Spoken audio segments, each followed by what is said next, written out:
Fairy Tale Friday. Rumpleforeskin. Once upon a time, there was a woman who could bear no children.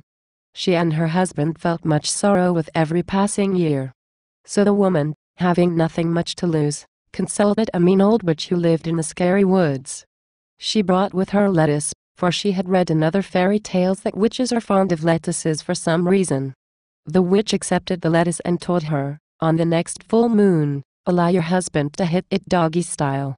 When he has finished, drink this tincture right away, and stand on your head for at least 10 minutes, and you shall bear 2 sons. The woman was overjoyed, but the witch warned her, when they are born, you must choose right away which is your favorite. The one you love less you must snip off the foreskin of, or else a terrible curse will be placed upon both boys. And the woman agreed, because curses are superstitious bullshit designed to manipulate the simply minded, and she did not believe in them. So, on the next full moon, she allowed her husband to freak her from behind, and drank the tincture and stood on her head, and 9 months later she bore 2 sons. But she could not decide which she loved more, and said, the mean old witch will never know if I leave both dongs alone, and this she did. The years passed and the boys grew strong, handsome and clever. But on their 18th birthday, the mean old witch appeared.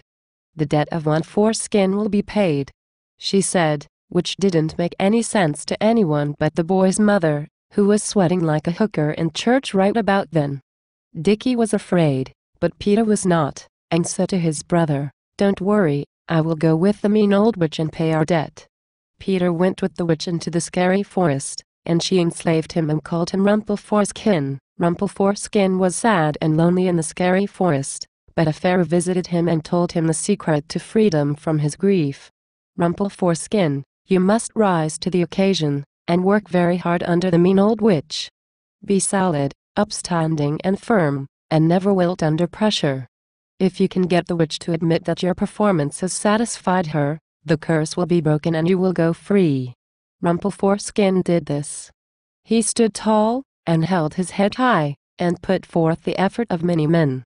The witch was satisfied, and was not able to deny this when asked. I simply could not tell the difference between Peter, before and after he came to live with me as Rumpleforeskin.